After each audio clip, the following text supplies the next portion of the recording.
Drink this glass of wine and I'll give you 10,000. How's that? Ready to play? Reeking of alcohol, she staggered toward me and plopped heavily onto the seat beside me. Thrusting a wine glass into my face, she stared at me intently, her gaze sticky and invasive. Drink more, earn more. Sincere.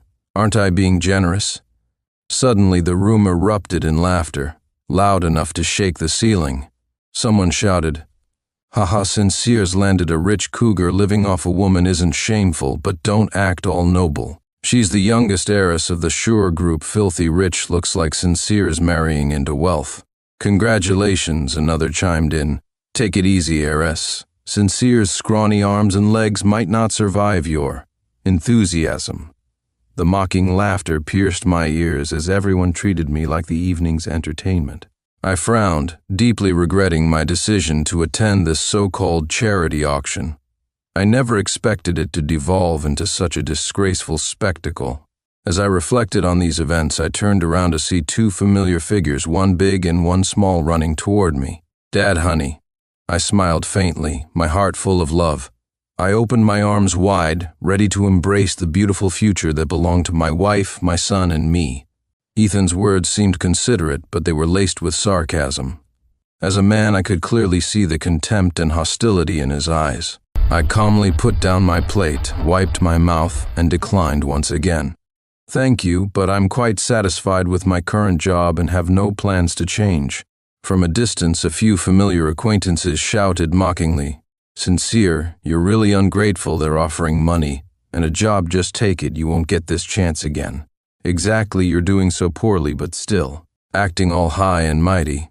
Didn't you come here tonight to climb the social ladder and find an opportunity? Stop pretending to be virtuous. Unless you're holding out for more, huh?" My patience was wearing thin. "Since when did I become someone who lives off others?" I muttered. Ethan interrupted with feigned concern.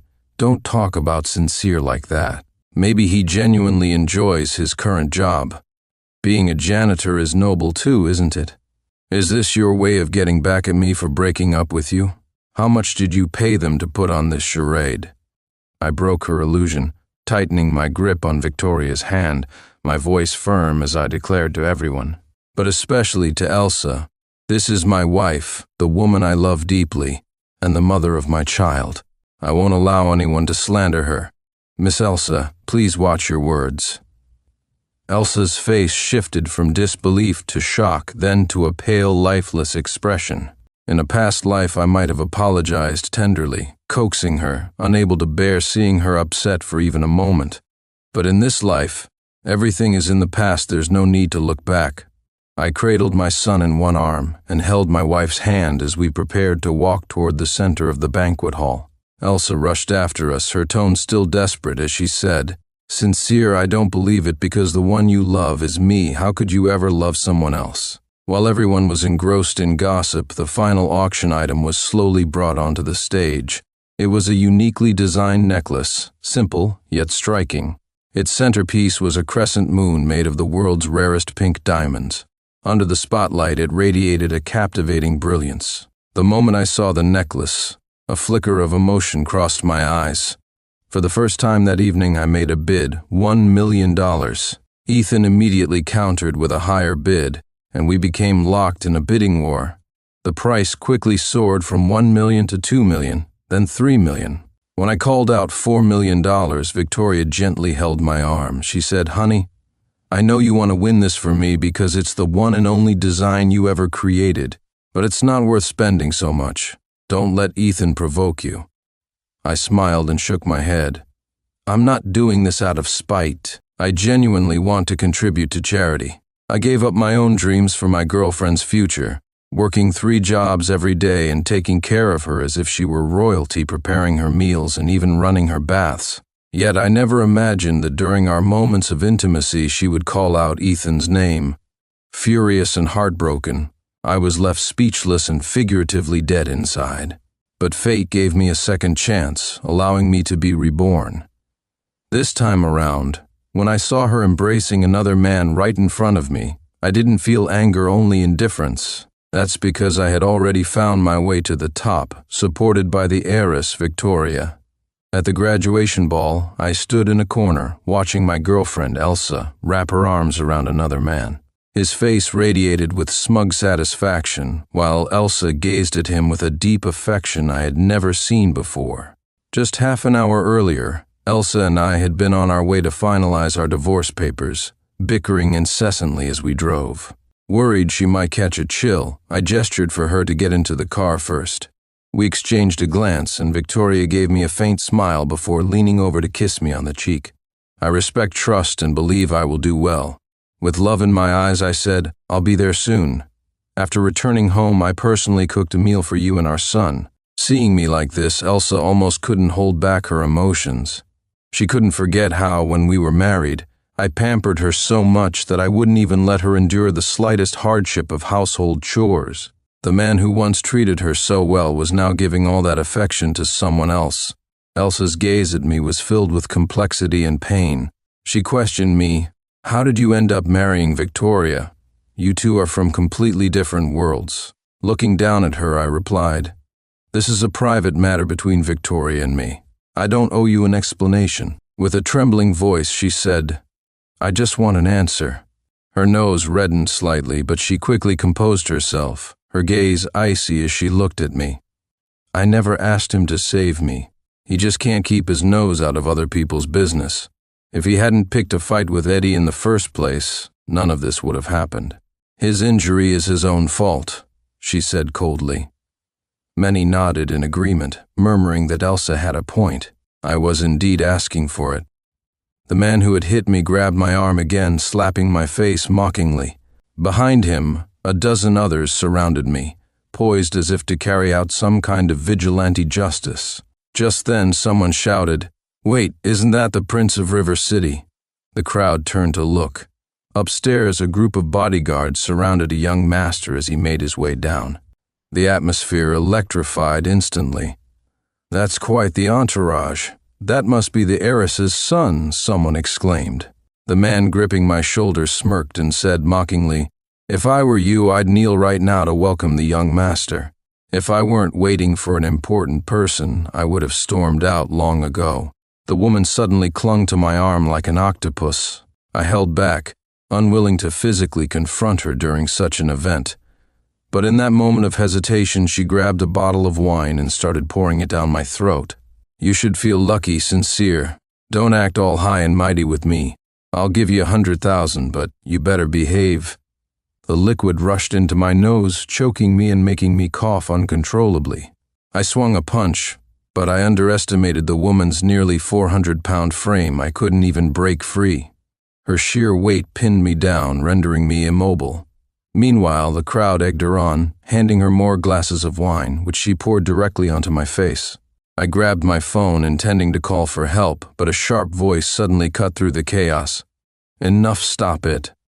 Elsa had rushed over, her face furious. She grabbed the woman's wrist tightly and said coldly, "Behave yourself. This is a party, not your home." Tears shimmered in her eyes as she added, "Just tell me, and I'll never bother you again."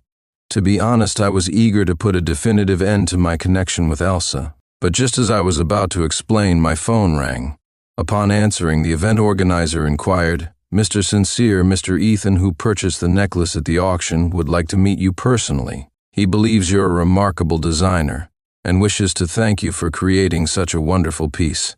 I paused for a few seconds before responding, "Put him on the line." A delighted Ethan greeted me enthusiastically. "Master, what an honor." Before he could continue, I interrupted, "No need for thanks. After all, you paid for it.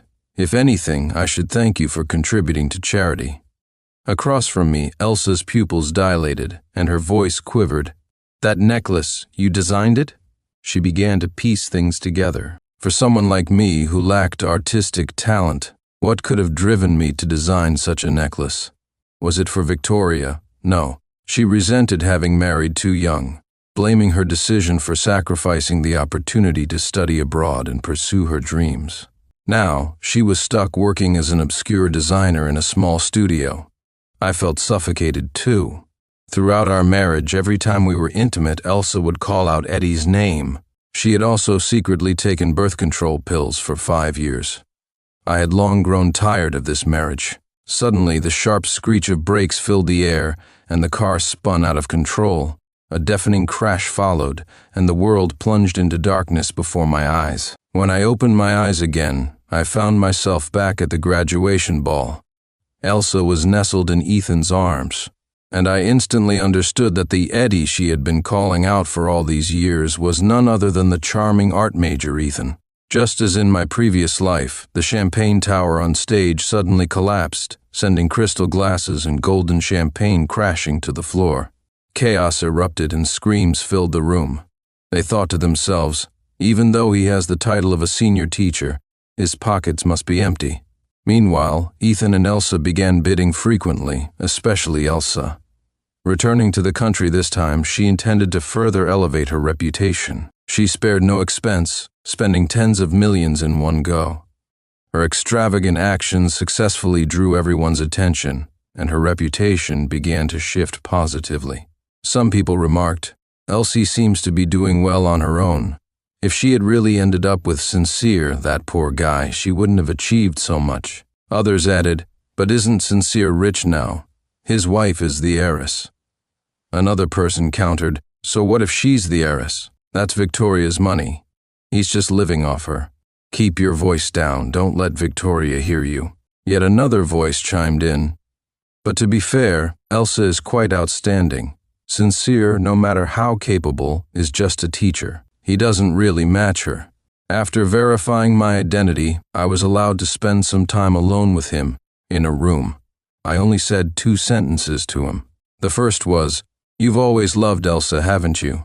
All those boastful words were merely to feed your vanity, merely to retaliate against Elsa for losing control of her emotions over me. What really happened that time?" The second was, "Even if you don't answer, I'll tell you this: Elsa was pregnant with your child, but she lost the baby in a car accident. She's now in the late stages of uterine cancer and may not survive." Ethan, who had been silent all along, suddenly burst into laughter. But as he laughed, he began to cry. His emotions spiraled out of control as he shouted at me, "Yes, I've always loved her. All those claims of not loving her were lies. Do you know why I treated her the way I did? Because during our first time together, as she was satisfied, she called out your name. She called you honey. She said she loved you. Even though it's just a simple crescent moon design, the chain and the surrounding decorations are intricately crafted and thoughtfully designed." After praising Victoria's discerning eye, the guests then began to praise the unknown designer. One of them suggested to Ethan, "You should ask the organizers about the designer and arrange a meeting. It might open up opportunities for Victoria's career to reach new heights." Ethan responded politely, steering the conversation elsewhere. "Let's focus on dinner first," he said. "Tonight's banquet features dishes provided by my family. The chefs were specially flown in from overseas. After all, tonight was about him and Victoria. There was no point dwelling on Sincere and Victoria's past. While the Liu family might be the wealthiest, the Etio family still had considerable influence." As the two headed to the dining area, Ethan went to speak with the organizers, leaving Victoria to find a seat. Choking up, Elsa said, "You designed it for me, didn't you, Sincere? You're trying to win me back. Your marriage is fake. You're just putting on an act with Victoria to make me jealous, aren't you? Okay, Sincere, if you admit you love me, I'll give you another chance." Her naivety made me laugh. Keeping my distance, I clearly told her, "I love Victoria. She's the moonlight of my life." Elsa opened her mouth to retort, but was cut off as I said, "Didn't you just say that if I told you how Victoria and I met and fell in love, you'd never bother me again?" "Elsa, I hope you'll keep your word." "This story isn't complicated," I began. "Victoria has a younger brother with severe learning and psychological difficulties. Many teachers and schools found him challenging to deal with. Eventually, Victoria enrolled him in the school where I teach. Coincidentally, I became his teacher.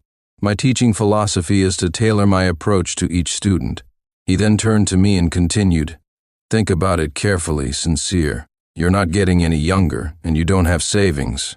How can you survive in New York? Don't let pride make you miss this opportunity. It's not charity, it's goodwill." Watching Ethan's self-serving performance, I couldn't help but laugh. To me, this act of forcing money and jobs onto someone was childish, like kids playing house. I chose not to explain myself, as I had always preferred to stay low-key. If I were to reveal my actual net worth, everyone in the room combined wouldn't even come close. Once again, I firmly rejected, "No, I really don't need it. Please stop insisting." Elsa finally lost her temper and sneered, "Sincere, you're hopeless. You might as well just stay poor forever." At that moment, a drunken woman pushed through the crowd and approached me. Her face was flushed and her eyes lit up like a starving wolf spotting its prey the moment she saw me. She smiled suggestively. "Poor? Then come to me, little brother." She had lost a significant amount of weight, her complexion pale and sickly. Gone was the radiant woman from a month ago. When she saw me, a glimmer of hope lit up in her eyes. She said, "Sincere, did you see the news? I was the one who reported them, for Elsa to report Ethan. I never thought I'd see the day. In our past life, even when she was drunk, she'd call out Ethan's name. She once told me he was her guiding moonlight. After we got married, she learned Ethan had feelings for her, and from that moment, her heart belonged to him, even though her body stayed in our home. During that time, Elsa was always inexplicably angry, finding fault with everything I did and constantly comparing me to others. The love and marriage I had cherished so carefully turned into her resentment and disdain.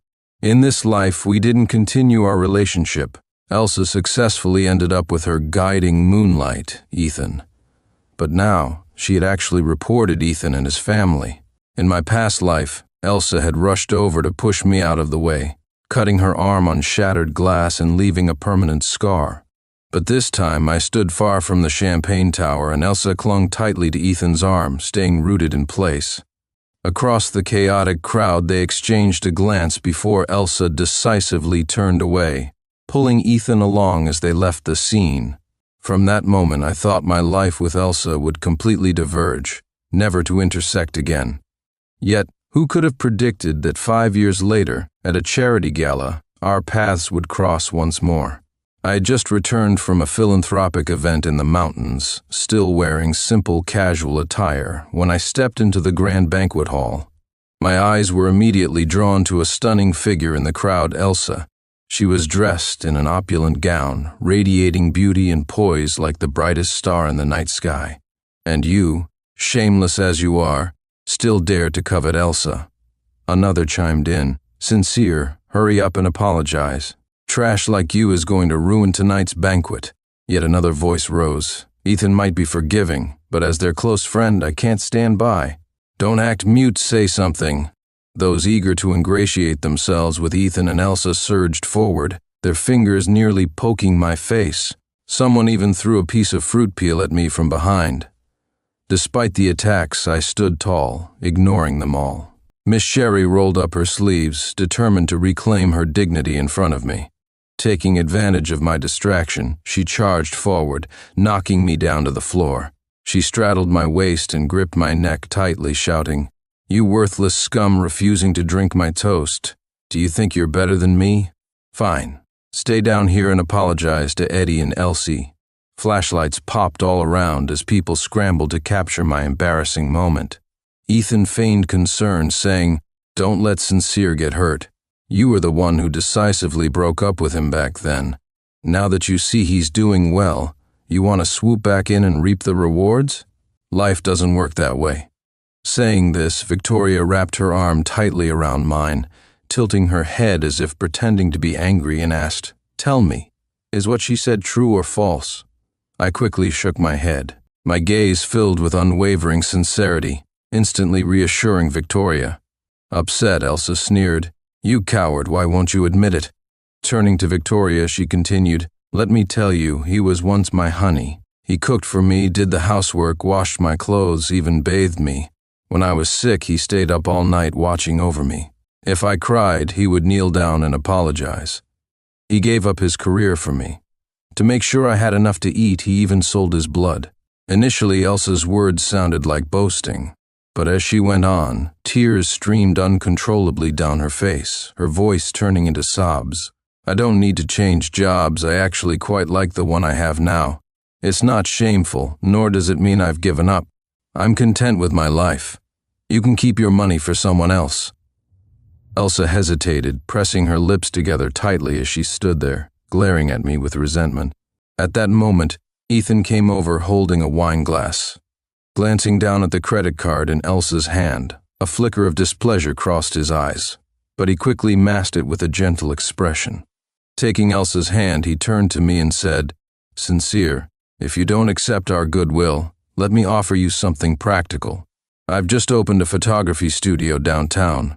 I can arrange for you to work as an assistant there, $5,000 a month, which is more than what you're earning now. Plus, you'll learn something useful working with the photographer. At least you won't be aimless in the future, and Elsa won't have to worry about you. What do you think? Want to give it a try? Don't feel awkward. This is our way of showing care. So yes, I want children." My second question was, would you ever stop me from continuing my work in education and research? Victoria shook her head earnestly and said, "No. A person's true potential isn't limited to their family. It also lies in their contributions to society and personal fulfillment. I'll support anything you want to do." My final question was, will you ever regret this? She smiled and said, "Sincere, I never regret my choices. I trust my judgment. A man I believe in is never going to disappoint." From that day forward, Victoria and I started dating. I completely let go of the past and began a new chapter of my life. With our shared values and emotional connection, it was only natural for us to fall in love and get married. We both prefer to keep things low-key, so our wedding was simple, just signing the papers and inviting a few close friends and relatives. As I finished speaking, tears streamed down Elsa's face. So, it was Eddie's words that had fueled Elsa's hatred for me. At that moment, I felt my past life devotion to her had been in vain. I wasn't disappointed. I simply realized Elsa didn't deserve my love. I said coldly, "We loved each other for 10 years in our past life, but a casual remark from someone else was enough to negate all my efforts. Don't you think that's laughable, Elsa? Take care of yourself. My wife and son are waiting for me. This is goodbye." Without waiting for her response, I turned to leave. Elsa, panicked, didn't even care about her tears anymore. She called out desperately, "Do you still love me, Sincere? After all, I was your first love. A man's first love always holds a special place in his heart. If I'm willing to come back to you, you would still love me, wouldn't you?" Her question was meaningless. Without looking back, I firmly shook my head. I let go of that love a long time ago. In this life, I found someone I cherish even more, and we have a clever and adorable son together. I've already moved on. She had no choice but to accept the truth, though her heart was filled with resentment. She asked, "That little boy, is he really your son with Victoria?" I nodded. Elsa, now sobbing, accused me, "Didn't you once say you wanted to have a child with me? How could you turn around and have a child with another woman?" Through her tears, she continued, "I've known all along that both of us were given a second chance at life. Otherwise, you wouldn't have suddenly stopped contacting me. Sincere, why did you betray the promises you made?" I found her words both sad and absurd. I reminded her, "It was you who kept taking birth control pills, who kept refusing to have a child with me. Elsa, don't try to shift the blame onto me." Pausing, I added, "It was you who said you regretted marrying me. It was you who said not wanting to have a child with me. You insisted on a divorce, which led to the car accident on the way. When we found ourselves back on the day of the graduation ball, you left without hesitation. And Sincere is not. Your toy? Get off him right now." The woman clearly hadn't expected Elsa to step in. These days, Elsa was the new rising star in New York City, a renowned jewelry designer. Even if Miss Smith, the third daughter of the Smith family, was drunk, she wasn't foolish enough to pick a fight with Elsa here. She forced an awkward laugh, trying to salvage the situation. She said, "Elsa, I'm doing this for your own good. It's this man who doesn't know his place." Elsa replied coldly, "What happens between Sincere and me is none of your business." As she spoke, Elsa grabbed my arm. "Go clean yourself up. Look at the state you're in," she said. I met Elsa's gaze. Behind her, Ethan was glaring at me furiously, his teeth practically grinding. His girlfriend openly defending her ex? How could Ethan bear it?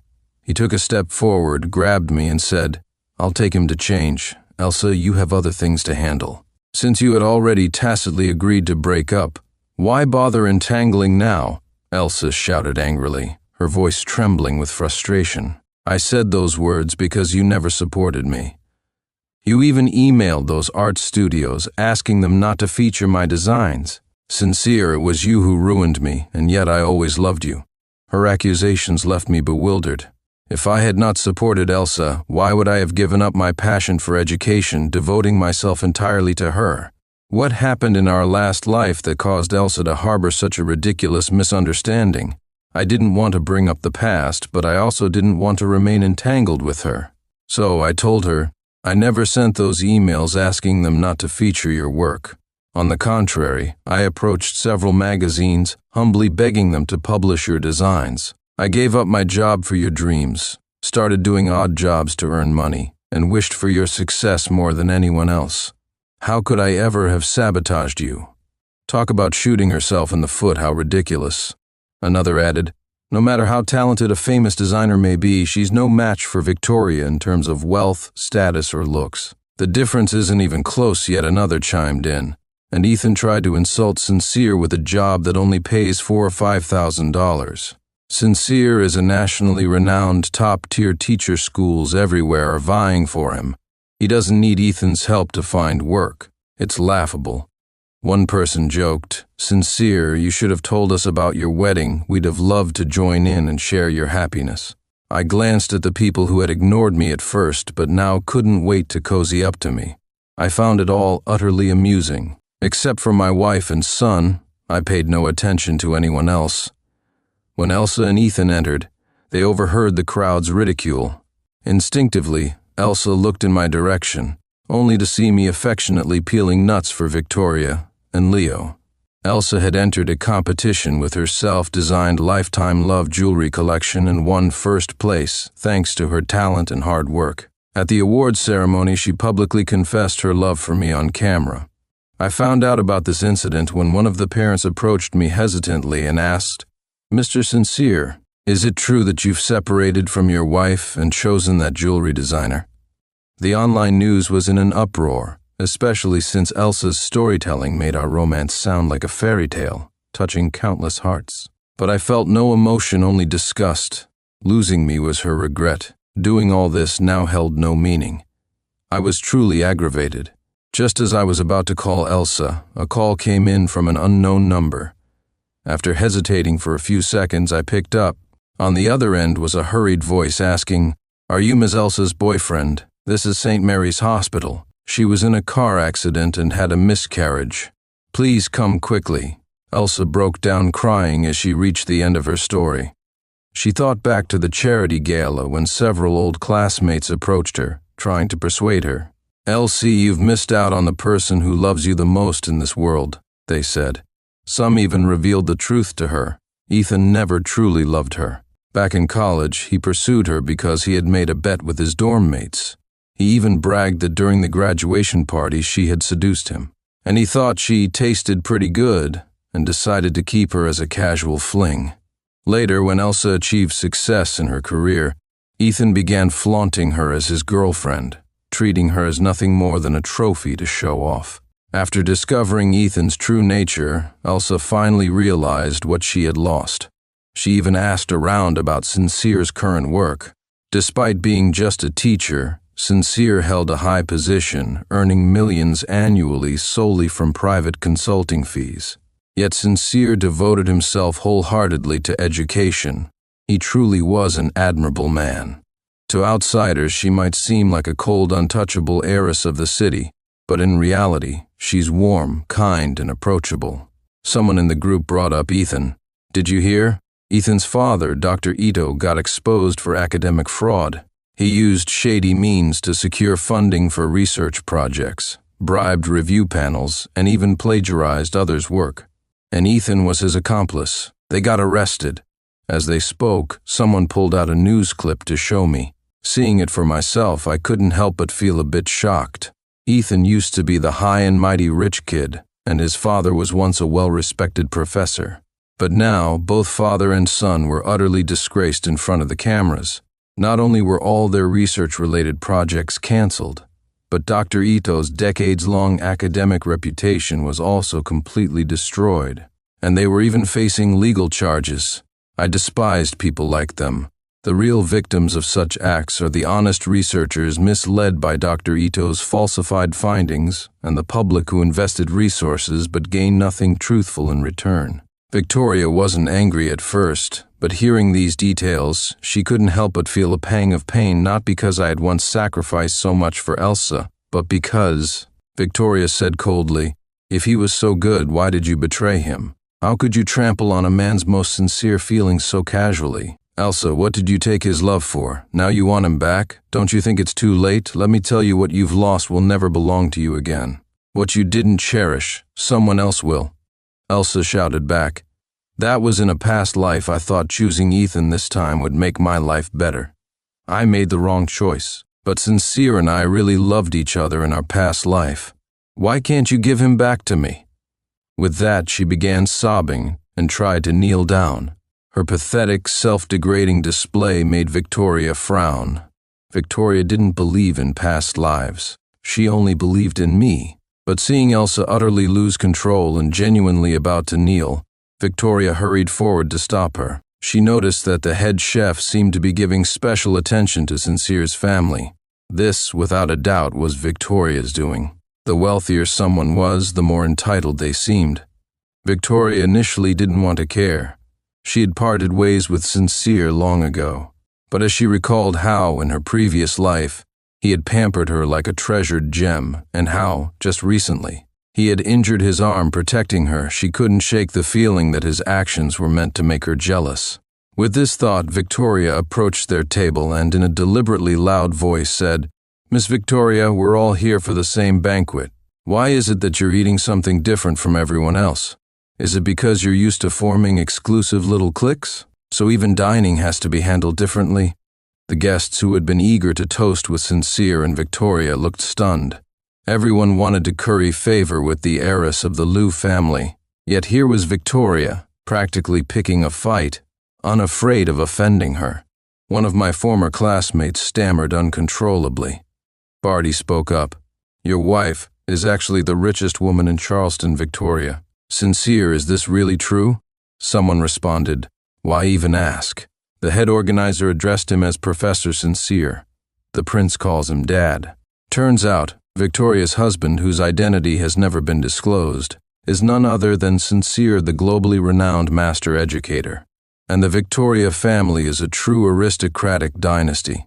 Sincere is clearly the most accomplished person here. Why didn't he say anything earlier? Yeah, if they had known about my status earlier, how could they have shown even a shred of disrespect, let alone treated me poorly? Amidst the murmurs around me, I simply smiled faintly and didn't respond to anyone. My eyes turned to Victoria, who had already reached out and gently embraced me. You just got back from the mountain regions, didn't you? She said softly. You should have called me. Handing my phone back, I frowned and said with disdain, This is despicable, no moral bottom line in research a father and son duo of scoundrels. Their arrest serves them right. The atmosphere grew tense, but Victoria playfully acted pitiful, leaning into me and saying, Honey, don't accidentally hurt the good ones. I do have a conscience, you know. She was trying to lighten the mood. I chuckled, and the others stopped bashing Ethan. Taking the opportunity, I formally introduced Victoria's career. All her research projects are executed with the utmost rigor, aimed at contributing to societal progress. Her company's research department has been growing stronger, gaining a stellar reputation in the industry. Unlike people like Dr. Ito, who exploit unethical methods for personal gain at the expense of truth and integrity, my wife stands apart. I'm proud of her. While we were chatting, a staff member from the venue approached me, saying someone was waiting for me outside. Stepping out, I saw Elsa. There was no way Elsa's attempts to sow discord could shake the bond we shared. I thought this final encounter would be enough to dissuade Elsa, but she surprised me by entering a jewelry design competition. This time the theme was the future. The pendant she created featured two small figures, a depiction of the two of us at 18, deeply in love and holding each other close. During her years studying abroad, Elsa had indeed achieved considerable success. Every piece she designed made waves in the industry. She was a genius designer, a rising star in the world of jewelry. She bribed numerous reporters, and major TV networks and live streams broadcast her version of our love story. She even named a ring after me, calling it Sincere. Now, it wasn't just New York. People all over the world knew we had once been in love. Facing the cameras and with millions watching the live stream, Elsa apologized once more, her tone humble and pleading. "Sincere, I really know I was wrong. I don't want us to be apart anymore." Beside her, the banquet's chief organizer followed deferentially, his face full of respect. The woman walked straight toward me, her gaze tender. She said, "You're back, and you didn't even let me know. I could have come to pick you up." The banquet organizer quickly stepped forward and introduced her to the stunned guests. "This is Victoria, the CEO of Glorious Group. Ms. Victoria also happens to be the wife of our esteemed educator, Mr. Sincere. For tonight's charity gala, Ms. Victoria personally contributed 50% of the funding. If any of you distinguished guests require assistance, feel free to come to me. I will gladly act on Ms. Victoria's behalf." As these words settled in, the crowd's expressions varied greatly. Some were visibly excited, as if they'd uncovered a monumental secret and couldn't wait to watch the drama unfold. Others burned with jealousy, their eyes filled with envy and resentment. And those who had been bullying me earlier now looked as pale as paper, their legs trembling as they struggled to accept the reality before them. At the mention of Ethan's name, a tender and affectionate glow filled Elsa's eyes. She nodded, and holding Ethan's hand tightly replied, "Next week we're getting engaged. I'm finally going to be his fiancé." A round of applause and warm congratulations erupted around them. Just then, an old acquaintance seemed to remember something and asked, "Elsa, do you still keep in touch with Sincere? I recall that back in your freshman year, you were in a different department, and it was Sincere who encouraged you to switch majors. Wasn't your first jewelry design inspired by him?" At the mention of my name, Elsa's radiant smile froze, and her eyes dimmed. Ethan, however, maintained his smile, though his tone carried a subtle indifference as he said, "Elsa and I are about to get married. Childhood feelings don't last forever. She and Sincere were just fooling around." The crowd quickly shifted the topic, showering Ethan and Elsa with compliments about how perfect they were for each other. "Surely you're not suggesting you bid on something you can't afford?" All eyes turned to Ethan. He had called out the price, but now he seemed trapped. Would he really refuse to pay? And judging from his words, it seemed he had planned to trick me but ended up ensnaring himself. Ethan had been scheming, but he underestimated me. I wasn't easily fooled. The guests found it entertaining, while the auctioneer finalized the sale and handed the necklace to Ethan. "Thank you, Mr. Ethan, for your generous contribution to charity. How would you like to pay, card or check?" Ethan wasn't reluctant about the money itself, he was simply bitter about being outplayed by me. But I felt no guilt. I genuinely intended to win the necklace. It was my own money, and I could bid as I pleased. Ethan was the one who insisted on competing. No one forced him. Victoria chuckled beside me and told Ethan, "This necklace was designed by someone truly remarkable. The money spent is worth it. Mr. Ethan really has an eye for quality. In their previous life, this man who loved education so passionately had given up everything for her. Sincere had loved her deeply, a love that was loyal and pure." Elsa cried bitterly, overwhelmed by grief. Just as she was about to speak, Victoria walked out.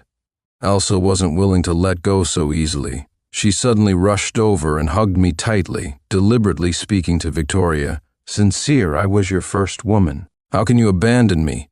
Do you still remember how much you loved to kiss the birthmark on my waist?" Her blatantly suggestive tone disgusted me deeply, especially since she was referring to events from our past life. "In this life, I have only loved one woman, Victoria." Suddenly, Victoria's voice rang out, and my heart tightened. She asked Elsa sharply, "Are you pregnant? Is that why you're clinging to my husband, trying to make him take responsibility?" Victoria's words made Elsa's face pale. She pressed her lips together, refusing to answer. You know what? I brought an extra suit. Let me give it to you. The crowd burst into laughter at his words. I glanced at Ethan, dressed impeccably in a tailored suit, his luxury watch gleaming on his wrist, a clear symbol of his wealth and status. Then I looked down at myself, exhausted from traveling over 20 hours from a remote school in the mountains, wearing a rumpled casual outfit that was entirely out of place in this opulent ballroom. Ethan, seeing the defeat on my face, reveled in his triumph and motioned for someone to fetch the suit. But before they could act, I interrupted. That won't be necessary, I said, my voice steady. I don't need it, nor am I used to wearing such things. With that, I turned and walked toward the lounge area, ignoring the jeers and insults trailing behind me. From the corner of my eye, I saw Ethan kiss Elsa lightly on the cheek and mock, "Why don't you try talking some sense into him? Beggars can't be choosers." Yet he's acting all high and mighty. She had her hair tied in a high ponytail, her smile radiant like a blooming flower. But now that flower was about to wither. I recalled how shy she was when she accepted my confession. I had clumsily played a tune on my guitar, and she bashfully nodded her head. At that moment, I was ecstatic, but the love we once shared had turned into mutual resentment. If not for the car accident granting us clarity, Elsa and I would have taken our hatred for each other to the grave. I decided I would visit Elsa to draw a definitive line under our past. On the way to the hospital, I picked up groceries for my wife and son's favorite dishes. When I arrived at the hospital room, Elsa looked frailer than ever, her former beauty all but gone. She seemed so fragile, like she could shatter at any moment. When she saw me, her eyes welled with tears, but there was a hint of joy in her voice. "Sincere, I knew you'd come. You wouldn't abandon me. Deep down, you still care for me. You're angry with me because you loved me so much. I misunderstood you before." She was beautiful, wealthy, and charismatic. At just over 30, she was already a household name and the mother of an adorable 4-year-old child. However, her husband was a mystery, never revealed to the public. Someone speculated, "Do you think we'll finally get to see the heiress's husband tonight? He's such an enigma. I wonder what kind of exceptional man could win her heart." Another chimed in, "You don't know? He's a nationally renowned professor, a legend in the field of education. Schools are lining up to invite him to lecture, and parents are desperate to have him as their children's mentor. He's a modern-day Socrates, they say. Talk about impressive." Someone else joked, "I'm going to start a live stream. This could go viral if we catch a glimpse of him." But before they could continue, the topic shifted abruptly. "Look, Sincere's back. Didn't he just fight Ethan? How does he still have the nerve to show up?" The crowd's attention snapped back to me. "He's the most important guest here tonight. Isn't winning Elsa's heart your goal? Start by being the prince's lapdog. Get some money from him, and maybe then you'll have a chance." I wiped the blood seeping from my arm, my expression dark as I cast a cold glance at him. Then, turning to the crowd, I smirked faintly and silently watched as the prince approached. Everyone rushed to greet the young master, their faces filled with flattery, phones raised to snap photos and record videos. Ethan, dragging Elsa along, hurried forward with a sycophantic smile. After introducing himself, he eagerly praised, "Young master, you're so handsome, definitely got your looks from your parents." He reached out as if to pat the young master's head, but a bodyguard swiftly blocked his hand. The little boy, surrounded by his entourage, seemed unimpressed as he scanned the room. His cold expression suddenly softened, breaking into a radiant smile as he spotted someone. Like an excited little bird, he darted toward me. If I had followed him, I wouldn't be living like this, struggling to afford something so basic for my career. "Sincere, you're trampling on my dreams. I regret marrying you. You're a failure." That memory brought me back to the present. Without a hint of emotion, I pushed the credit card back toward her. "Sorry, miss," I said coldly. "I don't take money from strangers." "Strangers?" Elsa's face contorted in disbelief as she gripped the card tightly, her expression a mix of anger and humiliation. "What is that supposed to mean, Sincere?" she demanded. I looked at her calmly, my voice devoid of emotion. "It means nothing," I replied. My heart died long before the car accident that ended everything between us. Back when we were fighting over that design tool, I had already lost hope. In my mind, I saw a younger version of myself, humble and desperate, trying to salvage our relationship. I had hugged her gently from behind, whispering, "Elsie, I'm sorry you've had to endure so much with me. It's all my fault. Leo kept saying he wanted to pick you up. You must be exhausted." I gently reassured her. "I was worried about you and Leo being cold. Let's head home early to rest once this is over." At that moment, no one dared question the authenticity of our happy family of three. Ethan tried to approach, but was completely ignored by Victoria. Her beautiful eyes held nothing but indifference as her gaze shifted to Elsa standing nearby. A slight smile played on her lips as she said, "If I'm not mistaken, you must be my husband's ex-girlfriend, right? Since you're an ex, why are you still meddling with my husband at an event like this? But I must thank you for giving him up. Otherwise, I wouldn't have met such a wonderful man." Faced with Victoria's protection and sharp remarks, Elsa acted as though she hadn't heard a thing. Her expression was complicated as she stared at me, her eyes betraying a deep sense of collapse as she loudly questioned, "Sincere, is this how you punish me? He's a janitor, for crying out loud, and still clings to his pride." Elsa's eyes flickered with an unreadable emotion, but her words were sharp. "Why should I bother with him? A good ex should be like they never existed. He suddenly shows up here, and I'm worried he'll try to cling to me or beg to get back together." Ethan laughed dismissively. 3 years of dating? That's hardly enough for deep feelings." But Elsa said nothing. She wouldn't tell Ethan the truth that in our previous life we hadn't just dated. We had been married for 10 years, sharing a bond that went far beyond what anyone here could imagine.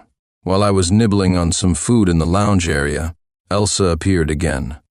She sat down with a conflicted look and slapped a credit card on the table in front of me.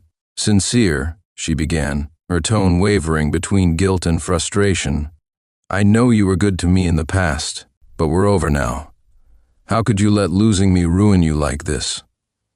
Take this money. Consider it compensation from me." Her words seemed to praise Ethan, but the deeper meaning was clear only to me. My wife was actually complimenting me. After all, the necklace was my creation. I had designed it when I first fell for Victoria, crafting it with my own hands. Meeting Victoria had brought light back into my life. She was my one and only moon. It was a shame the necklace ended up with Ethan, but I had plans to design another this time, with a theme centered around family. "Dad, I'm so hungry, when can we eat?" Leo tugged at our hands, pouting. I scooped him up in my arms and headed to the dining hall with my wife and son. Elsa wanted to join us, but had to settle the payment first. Looking at the necklace and the $5,500,000 price tag, bitterness crept into her heart. As an internationally renowned jewelry designer, even her works had only fetched $3 million in auctions. And tonight, she was the biggest spender of all. Ethan, seeing the scene unfold, had already moved aside to safety but still shouted, "Elsa, watch out!" just as the champagne tower collapsed with a deafening crash, poised to hit Elsa. I darted forward and shoved her out of the way with all my strength. A loud crash of shattering glass echoed through the room. My arm was instantly cut, blood streaming down. Everyone froze in shock, even Elsa looked surprised by my actions. Someone muttered, "Sincere seems to still have deep feelings for her. Looks like he still loves Elsa after all." Another voice scoffed, "Love? What nonsense. This is probably just another one of his staged acts." I didn't bother explaining. I simply pressed my hand tightly over my arm, not sparing Elsa a single glance. What I did wasn't out of lingering affection for her, nor was it a momentary impulse. In a past life, Elsa had once risked everything to save me, leaving a scar on her arm as a result. It was the only debt I owed her. Now I had finally repaid it. Elsa couldn't calm her racing thoughts. If not for Sincere's intervention, she would have been the one rushed to the hospital. "Why did you say those things? You just want to destroy me, don't you, Sincere?" Ethan, recovering from his shock, strode forward and pulled Elsa back. Turning to me, he put on an anguished expression and said, "This is between us men. Why drag Elsie into it and hurt her? You deliberately said those things to make everyone misunderstand her. She was your first love, and now you're slandering her. Are you made of stone? Can't win her heart, so you want to ruin her? That's too much. With just a few sentences, Ethan successfully swayed public opinion. The crowd murmured, "That's right. Elsie is now an internationally renowned jewelry designer. She only wanted to help improve Sincere's life, but he targeted her instead. Turns out Sincere is so greedy, not only does he want her money, but he also wants to destroy her reputation." Someone else added, "So malicious he once said he wanted to be a teacher. With someone like him, what kind of students could he possibly teach?" I was so eager for success, desperately chasing my dream of jewelry design, that I neglected your feelings and forgot how much you sacrificed for me. Maybe this is my karma. Sincere, do you think we'll have another chance at life? This time I'll love you properly. You'll choose me, won't you? I looked at the glimmer of hope in her eyes, but still shattered her illusion. I said, "Elsie, there won't be another chance at life. God gave you this life, and everything that's happened is the result of your choices. Someone who doesn't know how to be content will never find true happiness, even if life could restart countless times." Elsa was too weak to shed tears. She asked, "Really no chance? I truly know I was wrong. Why won't you say it's okay?" I gave her a resolute answer. "There's no chance," I said. After leaving the hospital, I never went back to see Elsa. I cherished the happiness I had now even more. A few months later, in the spring, I received an opportunity to study abroad for 3 months. But someone immediately countered, "Maybe Sincere is just putting on an act. We've never seen Prince before, so who knows if this kid is real or fake. Anyway, Sincere is pretty cunning. The less someone has, the more they like to pretend." Elsa, lost in her memories, suddenly snapped out of it, as if waking from a dream. As if realizing something, she quickly stepped in front of me, blocking my path. She said, "Sincere, I know you still love me, but you don't need to fake it by bringing a child to fool me." As she spoke, Elsa reached out to grab me. "Just return the child to his parents. We can find a place to talk properly. I can give you anything but love," she said. No sooner had Elsa finished speaking than a crisp, elegant female voice floated down from upstairs. "Excuse me, miss. What exactly are you trying to do to my husband and son?" A stunningly beautiful woman with a figure that could only be described as flawless descended the stairs gracefully, her presence commanding attention. With a fake smile plastered on his face, he turned to Leo and said, "Little one, you must be mistaken. Take a good look again. There are so many people here. How could your dad be sincere?" This remark opened the floodgates of doubt. Kids are too young. Mistakes are normal. "You scared me. I almost thought Sincere was someone important," someone chimed in. "If he were really wealthy, those bodyguards would be addressing him respectfully by now. Look at them. None of them pay any attention to Sincere. Such a show-off. The kid got it wrong, and he's just taking advantage to pretend to be someone's dad. No shame at all." The captain of my bodyguards rolled up his sleeves, ready to act, but I stopped him with a wave of my hand. I gently covered my son's ears, not wanting these people's foul language to taint his innocence. Leo, however, mischievously peeked out. His big doe-like eyes stared curiously at the strange adults in front of us. Ethan said, "Young master, come here." "Stay away from that man. He's dirty, full of germs." Ethan was relentless, trying to brainwash Leo with his words. I grabbed her by the neck, forcing her to recognize who I was. Later, she claimed it was just sleep-talking, that it wasn't real. She said she loved me. But 4 years ago, when the earthquake struck where you were teaching, Elsa went crazy trying to find you. She said she couldn't live without you. She couldn't bear to see you die. She was so determined to go to the disaster zone to find you, saying that even if you were dead, she'd bring your bones home. At that time, she was pregnant and had a fever. She didn't even remember what she said. Afterward, she had the audacity to lie to me. When news of your disappearance came, she became depressed, and we lost our first child because of it.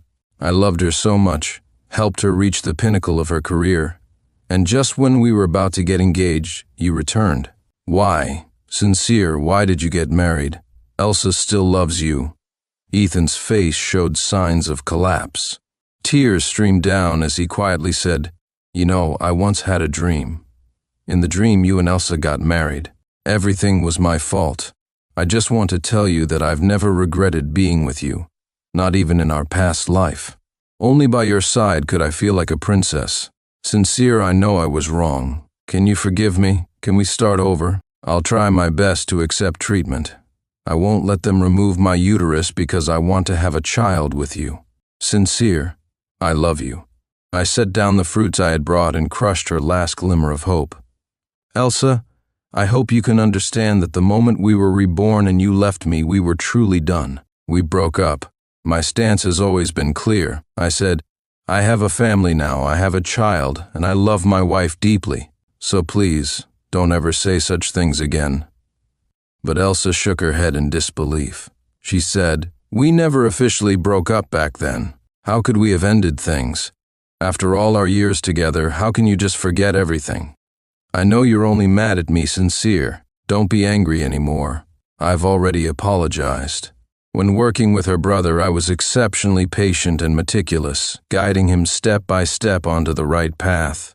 It was through this that Victoria and I began interacting. Victoria greatly admired my dedication and passion for education, as well as my commitment to my field. In turn, I admired her intelligence, her gentle and loving nature with her family, and her sharp wit. She appreciated my sense of responsibility and vision. Over time, we grew closer, becoming each other's confidants and eventually partners. When we decided to make our relationship official, I was worried about having a second failed marriage. So I asked Victoria a few questions in advance. I asked, "Do you want children?" She replied, "Do you want the polite answer or the honest one?"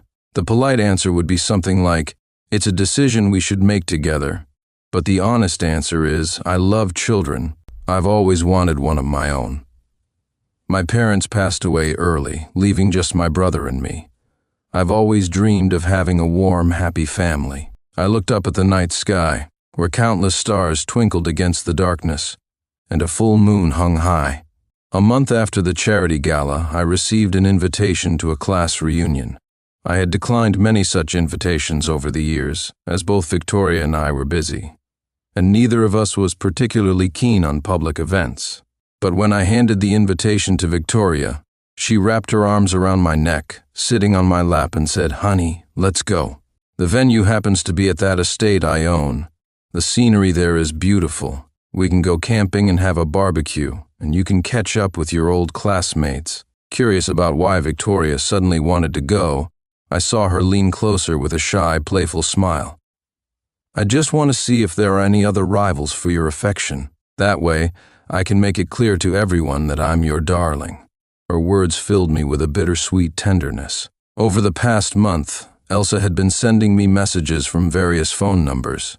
The funds raised in this auction will go toward building schools and supporting education in impoverished areas. I simply want to give as much as I can. Ethan immediately bid $4,500,000. Without hesitation, I raised it to $5 million. The room fell silent in an instant. This was the priciest item of the night. Even Elsa hesitated. She had only $5 million left to access, but Ethan stood up, puffed with arrogance, and declared, $5,500,000. Victoria leaned closer and whispered, "Honey, I actually already donated $1 billion in our name, part of which came from the money you entrusted me with previously." Hearing this, I calmly lowered my bidding paddle and said, "Ethan, it's yours." Ethan's expression changed immediately, his smile vanishing as he grew agitated. He gritted his teeth and said, "Why aren't you bidding? I was planning to stop after one more round." "Sincere, you're messing with me." Victoria cut in sharply. "Mr. Ethan, why are you so emotional? Elsa, can't you see all that I sacrificed for you?" Hearing my denial, Elsa was struck as if by lightning. She clutched her mouth, suppressing her sobs, unable to accept or fully believe my words. And yet, there was something else that deeply troubled her. "You told me you couldn't even buy me a design tool," she said, her voice trembling. "You accuse me of wasting money. How could someone like you ever have supported me?" Ah, so it was about the design tool. That was why the reincarnated Elsa had resolutely abandoned me. I reminded her. Do you think we had any money back then? Have you forgotten your mother's illness? We drained our savings to get her treated. You were so focused on your dreams that you never cared about household expenses. Do you even know that during our most difficult times I sold my blood just to buy you decent meals? I only asked you to wait a couple of weeks until my paycheck and bonus came through so I could buy it for you. And you? What did you do in return? Although I never read them, Victoria always said she didn't mind. But how could someone who loves you not feel jealous? I didn't say anything. Instead, I reached into my pocket and pulled out a box the second design I had created, the necklace. Speaking of which, the reason I have a knack for this field is because of how much I sacrificed for Elsa back then. Luckily, the first and second necklaces I designed were for Victoria, the one meant for me in this life. I said, "Darling, I'm so lucky to have met you and fallen in love with you. Don't worry, my heart will always have room for only one person. By the way, we're leaving tonight. That way we can get a good night's rest after arriving." I rarely say sweet things, but whenever I do, it's always genuine and heartfelt. Victoria nodded happily, and after handing our son over to the nanny, she and I hopped into the car to set off. "Disgusting, thank goodness Ethan is here. We almost fell for Sincere's lies." Another voice shouted, "Sincere, get out of here, you're not welcome. Isn't an invitation required for this banquet? How did Sincere even sneak in? Let's kick him out already." The hubbub grew louder and louder. I stared coldly at Ethan, enunciating each word deliberately. "There's surveillance outside the restroom hallway, Ethan. Why don't we review the footage together?" Feigning helplessness, Ethan sighed and shook his head, responding, "That's enough, Sincere. If you have any grievances, take them out on me. Stop bullying my woman." Someone in the crowd, unable to tolerate it anymore, charged toward me with fury, but in their haste, they stumbled and accidentally knocked over the champagne tower nearby. Elsa stood beneath it, quietly sobbing, completely unaware and unable to react in time. Contrary to expectations, Victoria didn't get angry. Instead, she smiled gracefully and replied, "Why are you so concerned with our every move, Miss Victoria? Could it be that even now you still have feelings for my husband?" Ethan arrived just in time to hear this, his face turning green. He strode over to Victoria and wrapped his arm around her waist. At first, he had taken pride in boasting about his accomplished and somewhat famous girlfriend, but in the presence of Victoria, his confidence visibly faltered. "Ms. Liu, you must be joking," Ethan said with forced cheer. "My girlfriend would never be interested in your husband." He tightened his grip on Victoria's hand, signaling her to explain herself. But Victoria remained silent, her expression filled with resentment. At this point, I had had enough. No matter how lavish the banquet was, it no longer interested me. I stood up, positioning my son and darling behind me for protection. Elsa opened her mouth as if wanting to say something, but when she looked at me again, her eyes glistened slightly with unshed tears. I stood up, yanked my arm free from Ethan's grip, and coldly scanned the onlookers. Without another word, I strode toward the restroom.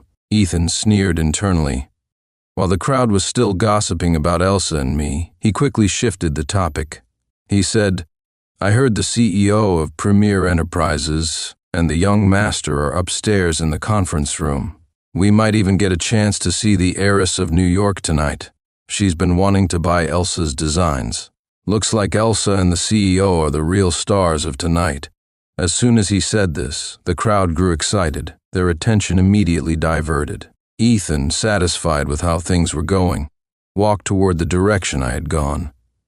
In the restroom, I had just finished cleaning the stains off my clothes and was drying off the wine spills when I heard an urgent knock on the door. Ethan stood at the entrance, arms crossed, his face filled with disdain. The slap left my cheek burning. My hand, which had hung by my side, clenched into a fist, then relaxed. Elsa's eyes blazed with fury.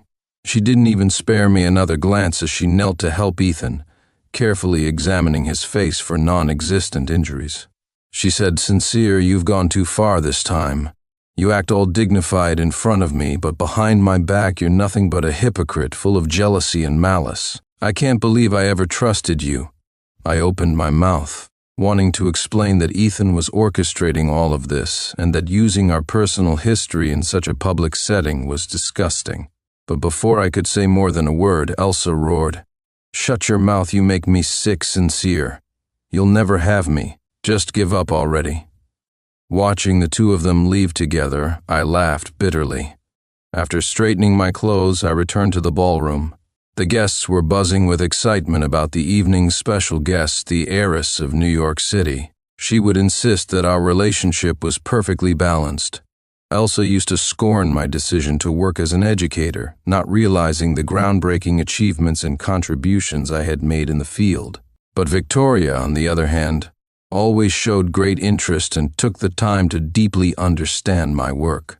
I still remember her gentle embrace and the way she whispered in my ear, "Honey, the teaching materials you've written and the unique methods you've developed have changed the lives of so many children. That's something no amount of money could ever measure. You're the best, the greatest hero." Because of Victoria, I came to understand what true love really meant. True love isn't about tearing someone down or distrusting them.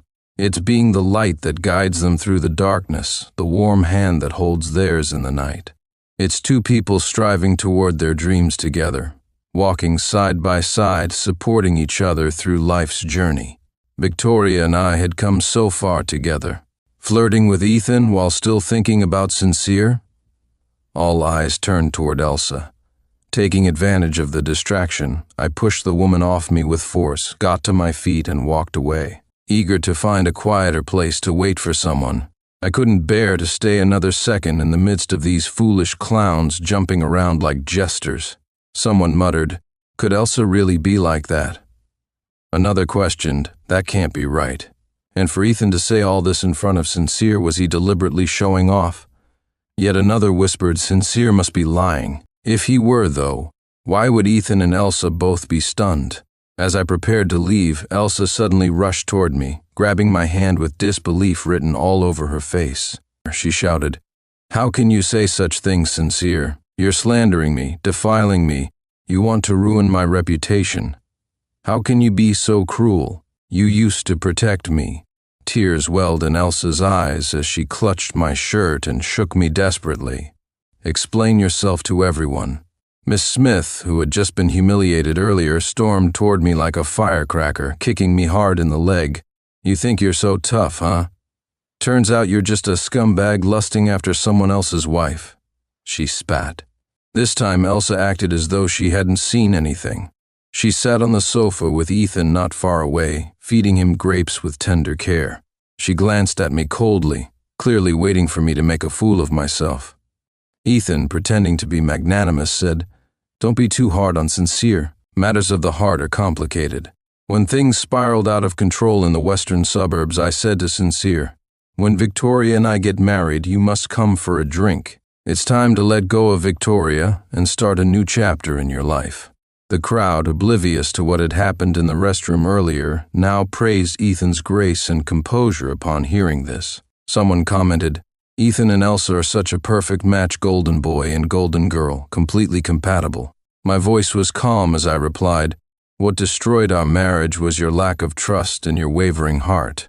She choked back tears. "But now the baby is gone and I could die at any moment. Sincere, do you think when I die I'll return to our past life? Maybe to the day we divorced? I swear I would stop you from leaving. I'd cherish our life together because I love you. You were my first love."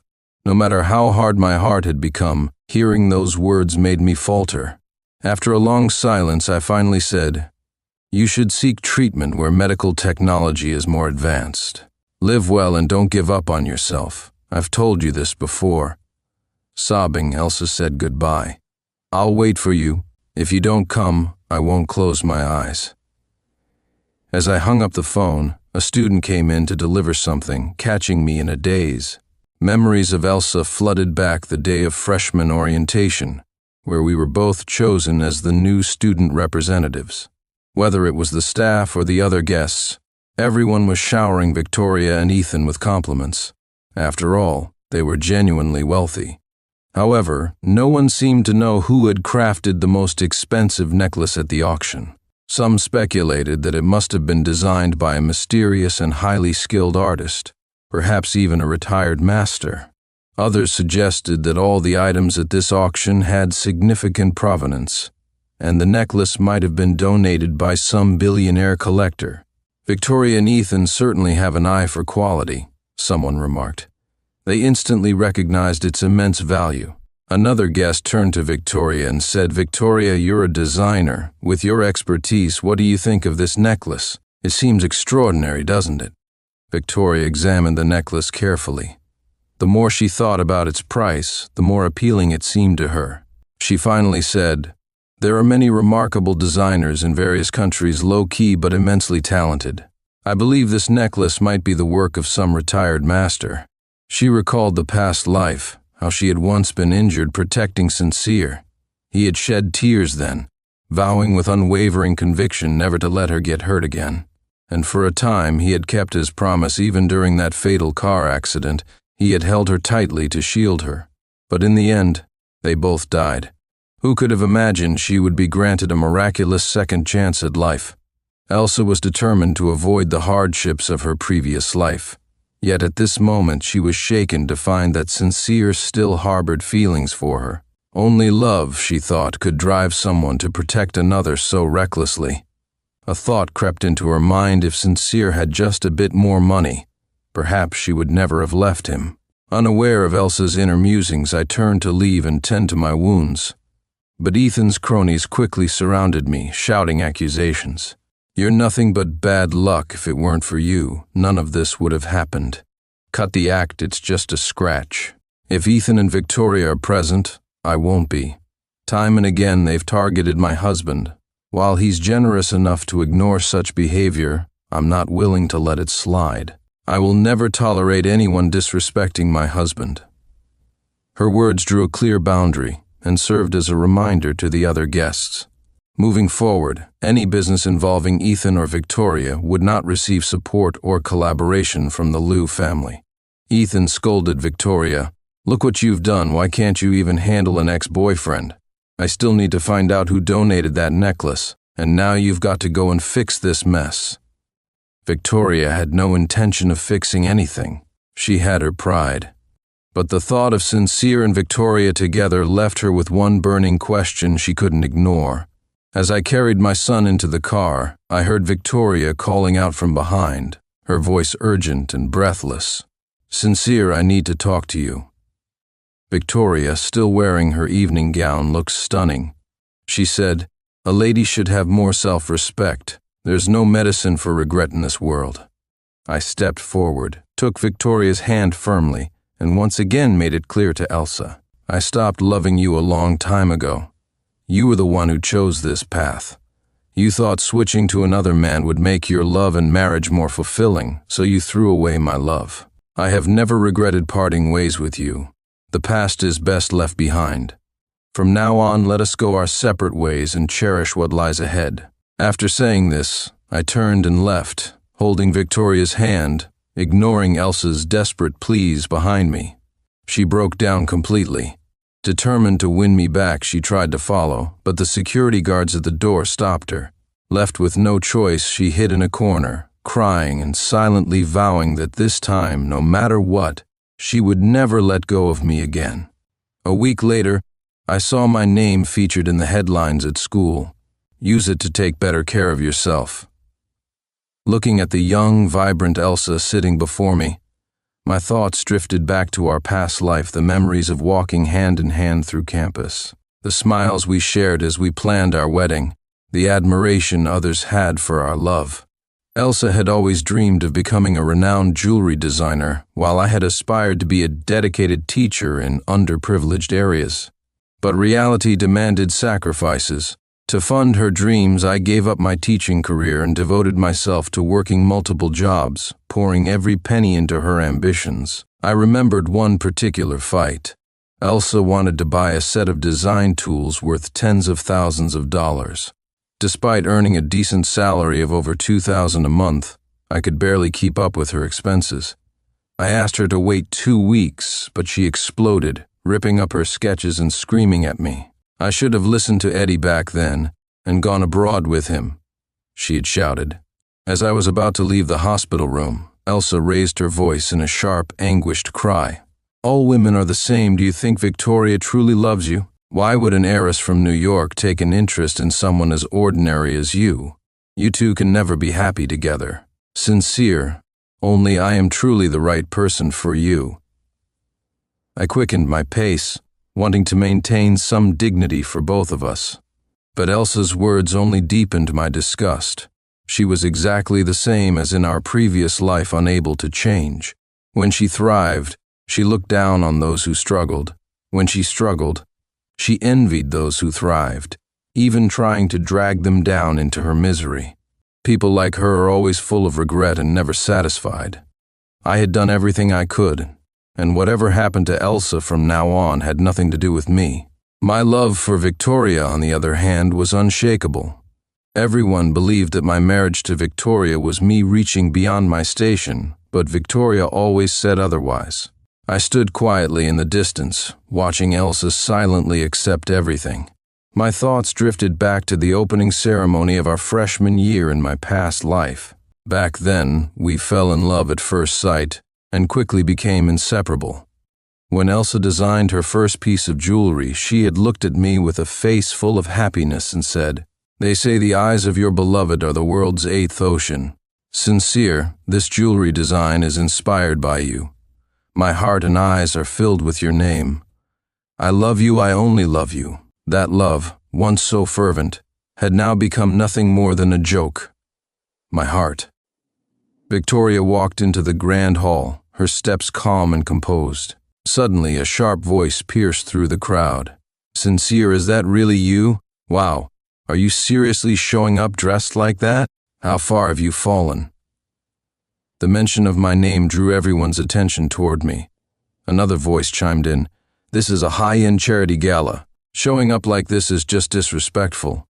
Her voice softened as she responded, "Honey, have you forgotten the vows we made at our wedding? To hold each other's hands and grow old together, never parting in this lifetime. Forever and ever, we'll be together. And that's the biggest difference between Victoria and Elsa. No matter what happens, Victoria will always choose facing it together, but Elsa would abandon everything without hesitation.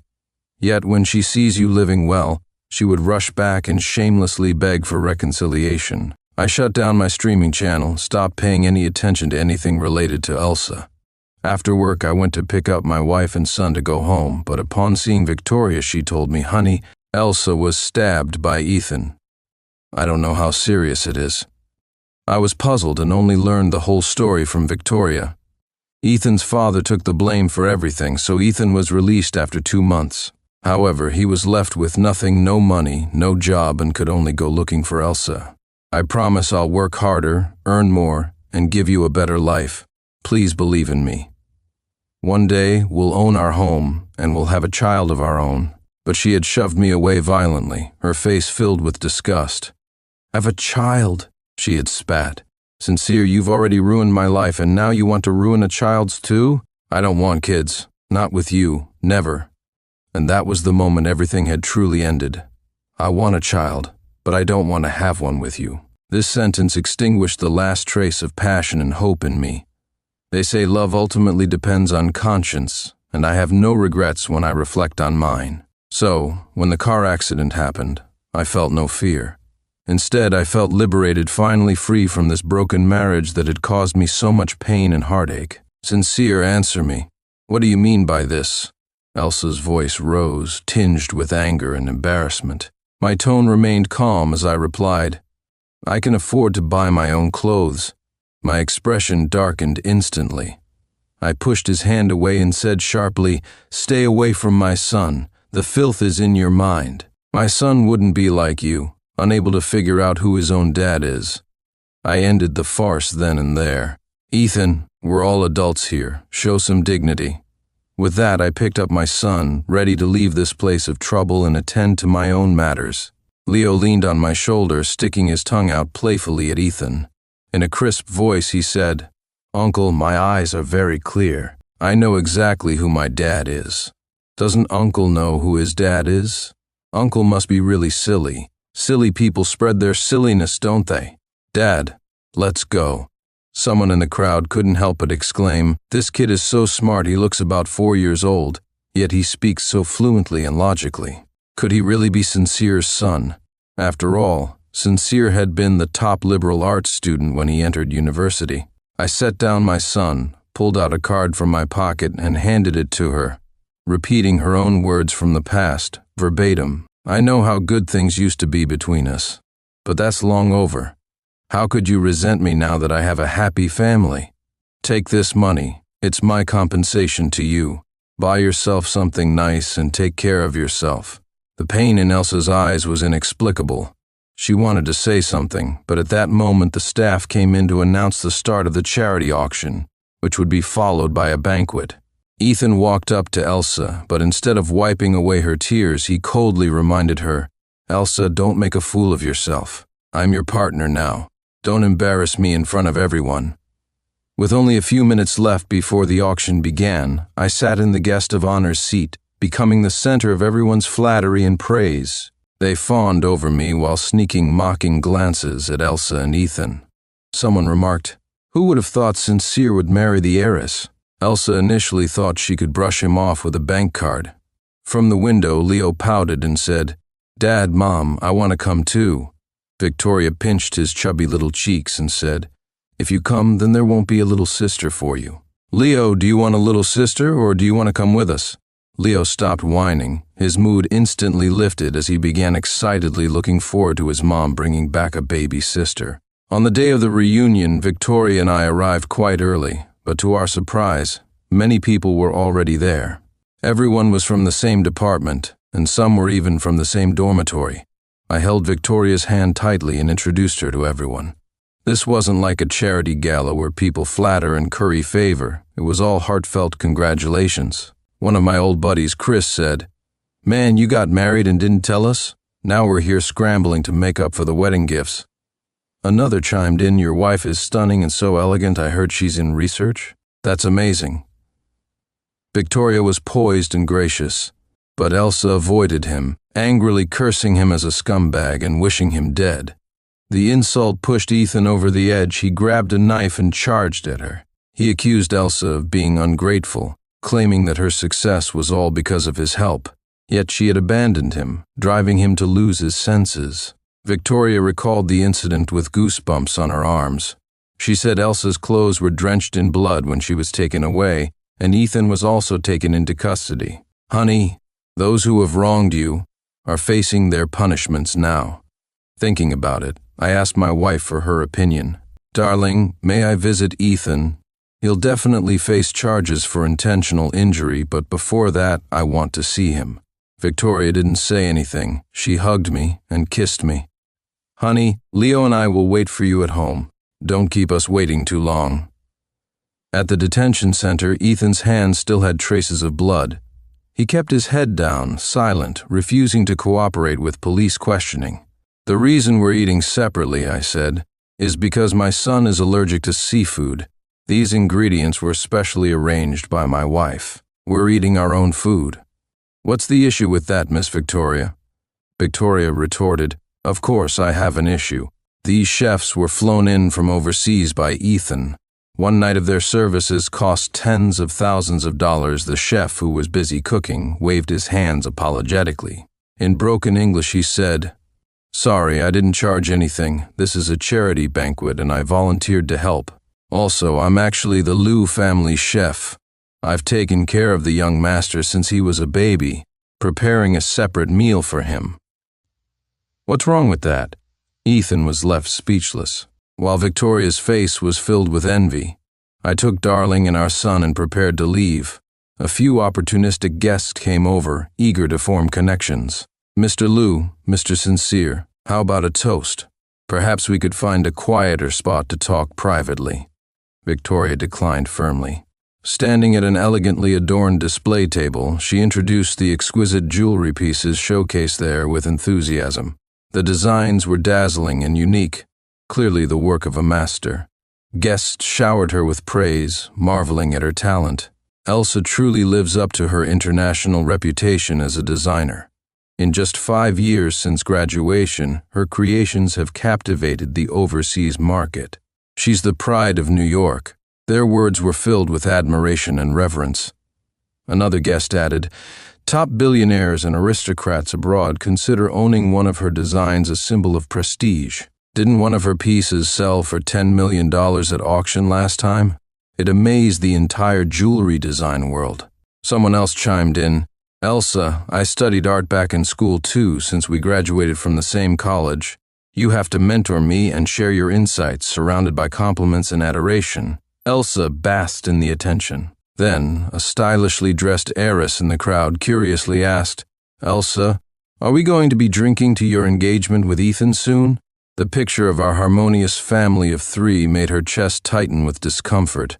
Ethan, standing beside her, feigned concern as he said, "Don't take Sincere seriously. He's just a freeloader.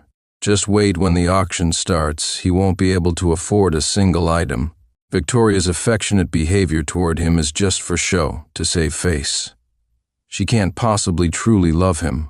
Let's wait and see." Hearing this, Elsa felt he might be right.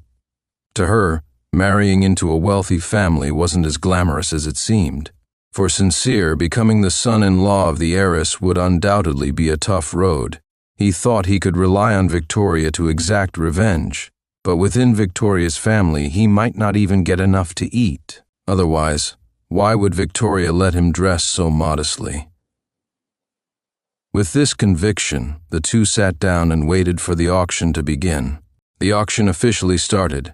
One exquisite collectible after another was displayed on the stage. Sincere initially remained silent, which only made Ethan and Elsa feel more smug. They apologized to me with remorseful faces, saying, "Elsa has been deeply traumatized. She insists on enduring her pain just to come find you. Sincere, we know Elsa has caused you much trouble, but please tell me, do you truly have no possibility of reconciling with Elsa? You used to love each other so much. She even said she wanted to marry you after graduation." Looking at the parents who had been so kind to me in a past life, I answered seriously, without any perfunctory tone, "Uncle, Aunt, I'm already married. I have a wife and a son. And even if I weren't married, I could never be with Elsa again because I've long stopped having feelings for her. I hope Elsa can live well. She still has a long future ahead." I didn't tell Elsa that what she lost wasn't just one person who loved her, but 2 Ethans' love as well. Elsa was no longer a match. The 2 elderly individuals nodded apologetically.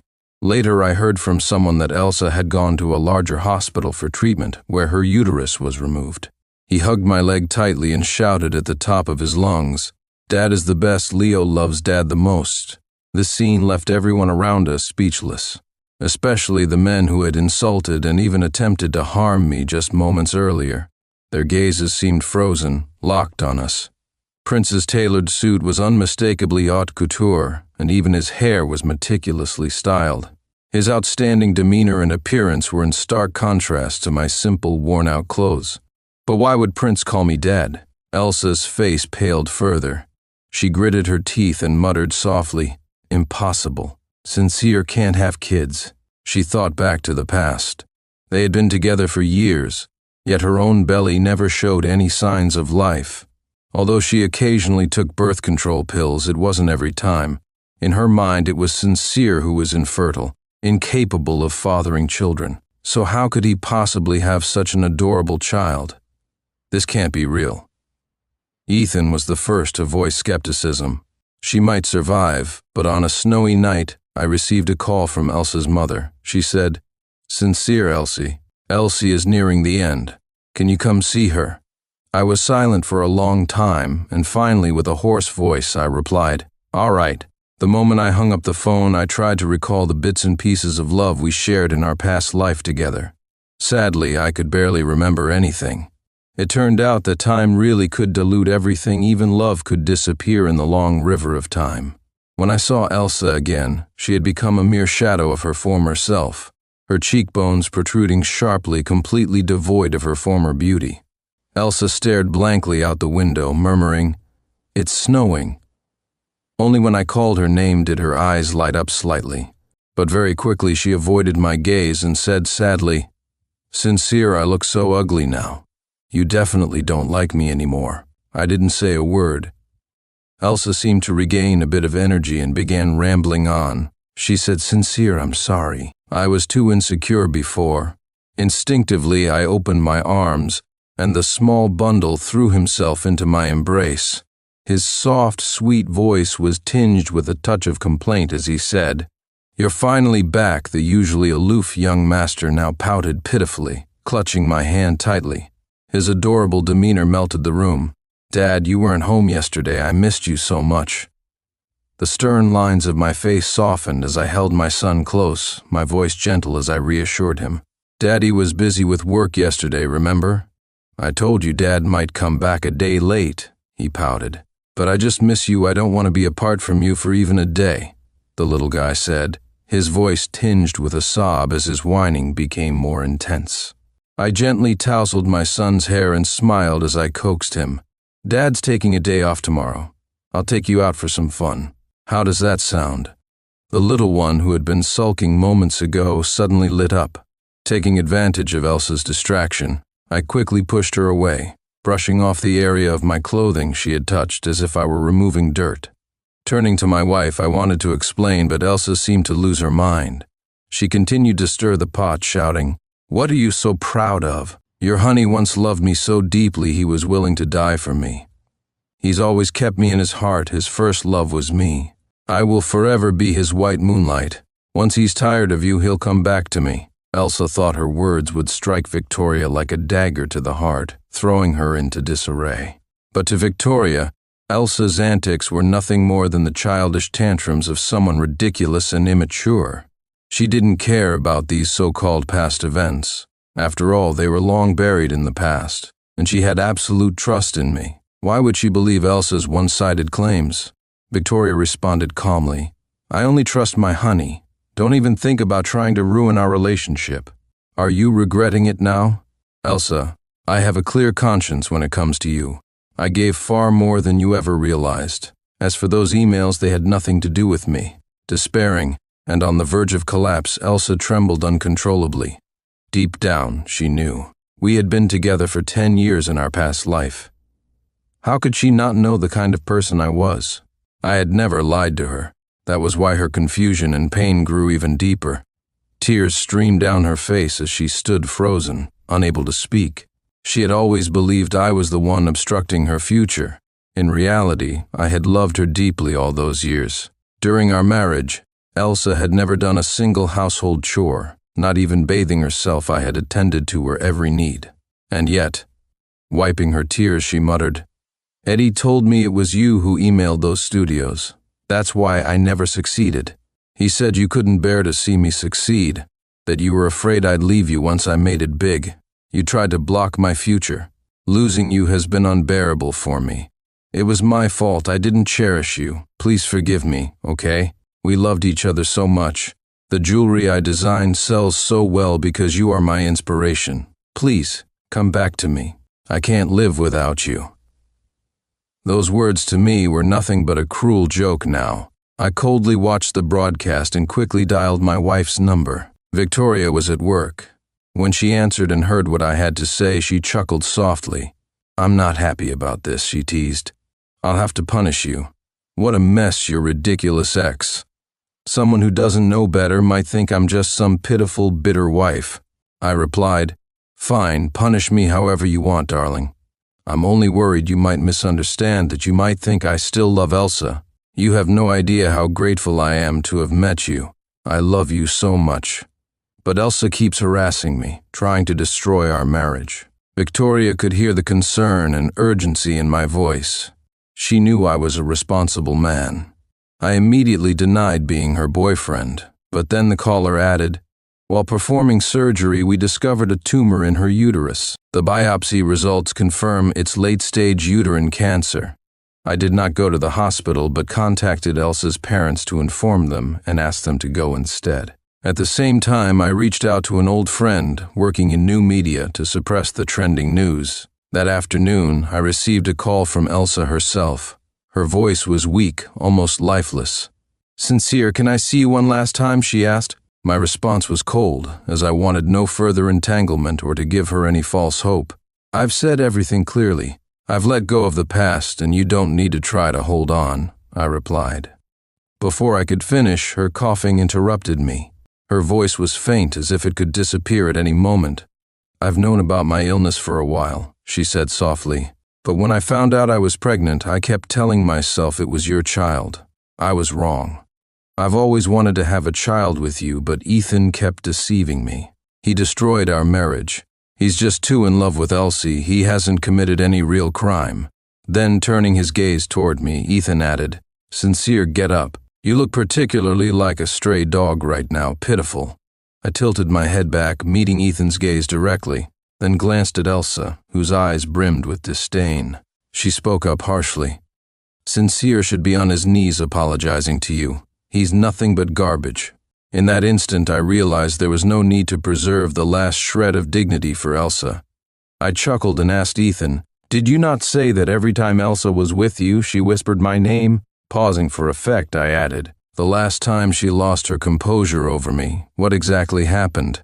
Ethan, are you so insecure that you're afraid even when Elsa loves you, she secretly keeps me in her heart? The weight of my words was immense, and the room abruptly fell silent. Even the woman on top of me froze in shock, blurting out, How is it even possible? I was so consumed by jealousy that I began sabotaging you both. I've never dated anyone else because I've been waiting for her, and later she really did plan to divorce and be with me. But then came the car accident. In my dream, I held her ashes and jumped into the ocean, dying with her. I didn't reveal to Ethan the truth about his and Elsa's second chance at life. I only told him to reform himself while in custody. However, what I didn't expect was that as soon as I walked out of the detention center, I saw Elsa. Her wounds had just been bandaged, and her face was pale as paper, as if she might faint at any moment. Upon seeing me, her heart was filled with joy, and she kept professing her love for me. Elsa even unbuttoned her shirt, exposing herself. She said, Sincere, everything about me belongs to you. Why won't you come back to me? At that moment, Elsa's parents arrived, crying as they embraced her. Stop pretending and get out of here, someone else jeered. They began to shove me.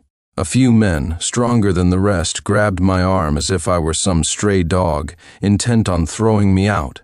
If he doesn't leave, beat him until he does, someone yelled.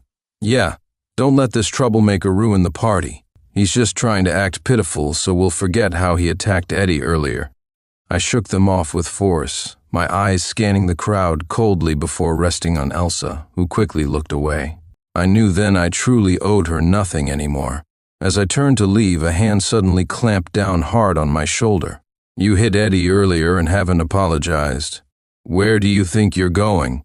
Sneered the man, gripping me. Yeah, hit him back for Eddie.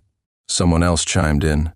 Before I could react, a fist came flying toward me. I prepared to fight back, but a voice cut through the crowd. Regardless of the situation, Sincere just saved Elsie. Shouldn't she at least thank him? All eyes turned to Elsa. When it was time to leave, I felt reluctant. But when I arrived in the United States, I was pleasantly surprised to see Victoria holding Leo at the airport, waiting for me. In Leo's arms was a bouquet of fresh flowers, and he called out sweetly, Dad, you're finally here. I strode toward them and hugged Victoria tightly. She teased me with a playful smile. Surprised, honey? Since you're here for your studies, Baby and I, of course, have to come along and accompany you. We're a family, and I don't want to be apart from you. Honey, are you happy? I nodded vigorously and said, Victoria, I'm ecstatic. I love you. During my time abroad for the exchange program, the three of us often went out to explore and take photos, leaving behind many wonderful memories. During a short trip, I learned that Elsa had passed away. A few days later, news came from the detention center that Ethan had committed suicide by ramming his head against the wall. Then again, only someone close to them would know such private details. Ethan must have let something slip in front of Elsa, assuming she'd keep his secrets. Instead, she sold them out completely. Still, I took a step back and said, what does this have to do with me? Do you want me to thank you on behalf of the research community? A bitter smile appeared on Elsa's face as she revealed the scars on her arm. She said, Because Ethan hit me, I never thought he'd resort to domestic violence. When he was drunk, he told me about you. He said if I had married you, he would have sabotaged your career and made me think it was you holding me back. I used to believe his lies, but now I know the truth. In our past life, it really was Ethan who deceived me. When I confronted him about why he sabotaged our relationship, he hit me. He even cursed at me. He said I dumped you out of nowhere and climbed into his bed, that I threw myself at him and it had nothing to do with him. You a loser. What right do you have to show up here sincere? He sneered. Sometimes I really wish you'd just disappear. It's because of you that Elsa, every time we're in the heat of the moment, ends up calling your name. Do you know how humiliating that is for me? Sincere, you're pathetic. He paused, then added with venom, especially just now. Elsa was actually worried about you. Do you know the last time she lost control like that? Let me tell you. I cut him off coldly, patting my clothes. I don't want to know, Ethan. You're 30 years old. Stop being so childish. With that, I moved to leave. But Ethan suddenly slammed his fist into the sink and then dropped to the floor, holding his head and yelling, "Elsa, don't blame Sincere. He's just jealous that I'm with you." Before I had time to react, Elsa burst into the doorway. Without hesitation, she slapped me hard across the face. "Sincere, when will you let it go? I stopped loving you a long time ago. How dare you hit Ethan? Sincere, can you even try to look presentable?" Yet another person added, "Sincere, come on, we're all old friends here. Why don't you ask Elsa to help you get a more decent job? A grown man struggling like this is just embarrassing." The room buzzed with whispers and mocking laughter as people pointed and sneered at me. On the stage, Elsa's gaze met mine. Her expression was complex, but her furrowed brow revealed a subtle hint of disapproval. "Sincere," she said, her voice dripping with disappointment. "All these years and you still haven't improved. Honestly, it's just sad." Ethan, who had his arm wrapped around Elsa's waist, laughed arrogantly, raising his voice deliberately for all to hear. "Elsie, not everyone can be as successful and capable as your boyfriend here," he gloated. "But don't be so harsh on Sincere. After all, he was your first love." Then he turned to me with a smirk. "But seriously, Sincere, were you in such a rush that you wore the wrong clothes? Why do you look like a janitor? You used to hate seeing me cry the most, so why won't you forgive me now?" I removed Elsa's hand from mine with a blank expression. "You have advanced cervical cancer," I said. "Even if we were just ordinary friends, I should still visit you one last time. If my actions have led you to believe that I still have feelings for you, then I can only apologize. Your parents will be here to take care of you, but I will leave soon.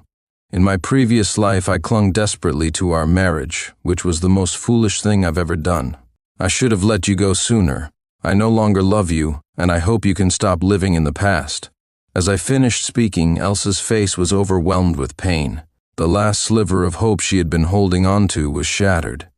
She had no choice but to come to terms with the fact that she had truly lost me completely and utterly. The man who once adored her, whose whole world revolved around her, now belonged to someone else.